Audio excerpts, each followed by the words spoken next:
DNA मित्रों, यहां आपको अमेरिकी सुप्रीम कोर्ट के बारे में भी अब जानना चाहिए। अमेरिका के सुप्रीम कोर्ट में कुल 9 जज होते हैं। इन जजों की नियुक्ति राष्ट्रपति के द्वारा की जाती है और सीनेट इसकी पुष्टि करती है। सुप्रीम कोर्ट के जज आजीवन अपने पद पर बने रह सकते हैं जब तक कि वो खुद रिटायर ना हो या महाअभियोग चलाकर उन्हें हटाया ना जाए।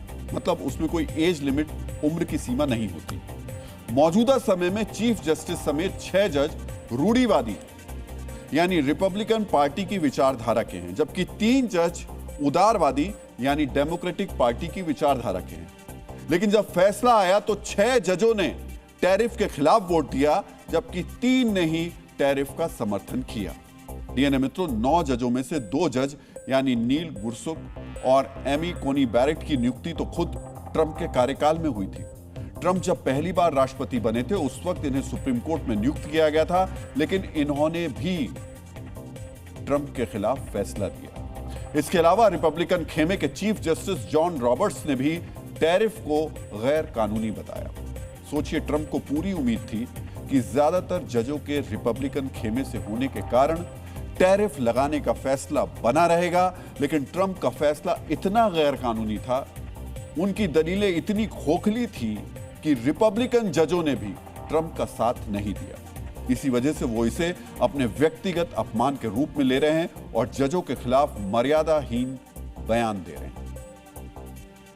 डीएनए मित्रों, सबसे बड़ी अदालत में सबसे बड़ी हार के बाद ट्रंप ने अपना गुस्सा मिटाने के लिए भले ही दुनिया भर के देशों पर 10% टैरिफ लगा दिया हो, लेकिन उनका यह टैरिफ पहले वाले टैरिफ से भी कम दिन टिकेगा।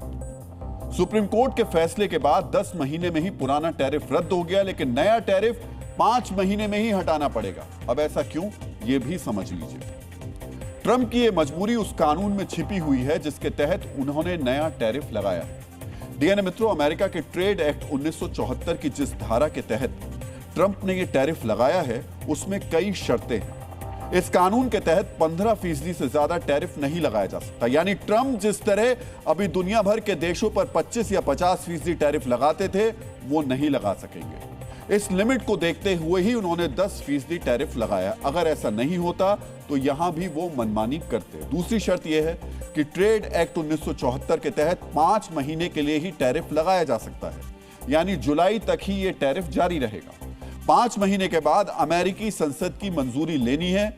लेकिन जिस तरह कुछ दिन पहले अमेरिका के हाउस ऑफ रिप्रेजेंटेटिव ने कनाडा पर लगाए गए ट्रंप के टैरिफ को रद्द करने का प्रस्ताव पास किया था, उससे इस बात की पूरी संभावना है कि संसद से इसे मंजूरी नहीं मिलेगी। यहां तक कि रिपब्लिकन पार्टी के 6 सांसदों ने भी टैरिफ का विरोध किया था।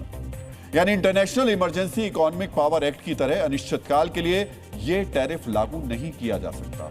और यह बात ट्रंप को पता ना हो, ऐसा हो नहीं सकता। यही वजह है कि आने वाले समय में उन्होंने ट्रेड एक्ट 1974 की धारा 301 के तहत टैरिफ लगाने का संकेत दिया है।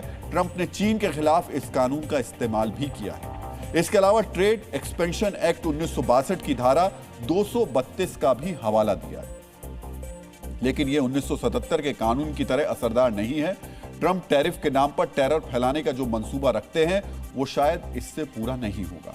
यही वजह है कि ट्रंप ने इन कानूनों का सहारा नहीं लिया, बल्कि ऐसे कानून का इस्तेमाल किया जिसके तहत टैरिफ लगाना गैर कानूनी है। मित्रों, टैरिफ पर ट्रंप की सबसे बड़ी हार के बाद आपके मन में भी कुछ सवाल उठ रहे होंगे। आप जानना चाहते होंगे कि भारत पर अब कितना टैरिफ लगेगा, भारत को कितना फायदा होगा, अमेरिका के साथ जो ट्रेड डील हुई उसका अब क्या होगा। डीएनए मित्रों, ट्रंप ने टैरिफ रद्द होने के बाद जिस प्रेस कॉन्फ्रेंस में अपना गुस्सा जाहिर किया, उसमें उन्होंने भारत का भी जिक्र किया। ट्रंप ने अपना बड़बोलापन दिखाते हुए कहा कि भारत के साथ कुछ नहीं बदलेगा। वो ट्रेड डील को लेकर अपना इरादा जता रहे थे। आप भी ट्रंप का ये बयान सुन लीजिए।